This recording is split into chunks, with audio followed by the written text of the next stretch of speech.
నిన్న మోడీ పోయి ఏది అక్కడ శివాజీ విగ్రహం కూలింది కదా మహారాష్ట్రలో, దానికి క్షమాపణ చెప్తే దానికి వ్యతిరేకంగా నిన్న ఎన్సీపీ శివసేన ఇద్దరు కలిసి భారీ ర్యాలీ చేసి బీజేపీని తరిమి కొట్టాలనేటువంటి మాట ఒకటి చెప్పారు.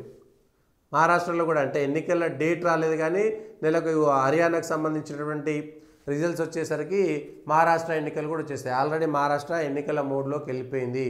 గత ఎన్నికల్లో మహారాష్ట్రలో వచ్చినటువంటి రిజల్ట్స్ ఈసారి అక్కడ ఉన్నటువంటి పెద్ద రాష్ట్రంగా, అట్లనే 48 ఎంపీ స్థానాలు ఉన్నటువంటి రాష్ట్రంగా మొన్న ఎంపీ ఎన్నికల్లో కాంగ్రెస్కు 13 సీట్లు రావడం, శివసేనకు ఎన్సీపీకి సీట్లు రావడంతో ఒక్కసారిగా మహారాష్ట్రలో పెద్ద రాష్ట్రము, బొంబాయి దేశ ఆర్థిక రాజధాని ఉన్నటువంటి రాష్ట్రము, దీంతో ఇక్కడ కొన్ని పార్టీల భవిష్యత్తు తేలిపోనున్నది మహారాష్ట్ర ఎన్నికల్లో. దాంతో ఎవరికి వాళ్ళు ఈసారి నెగ్గకపోతే వాళ్ళ భవిష్యత్తు మాయమైపోతుంది.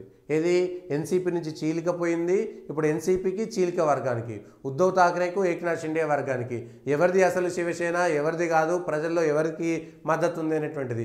ఇటు బీజేపీ కాంగ్రెస్ ఉండనే ఉన్నాయి.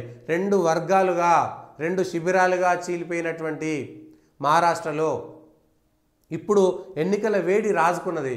దాంతో ఒకరికి సంబంధించినటువంటి విషయాలు ఒకరు బయట పెట్టుకుంటున్నారు.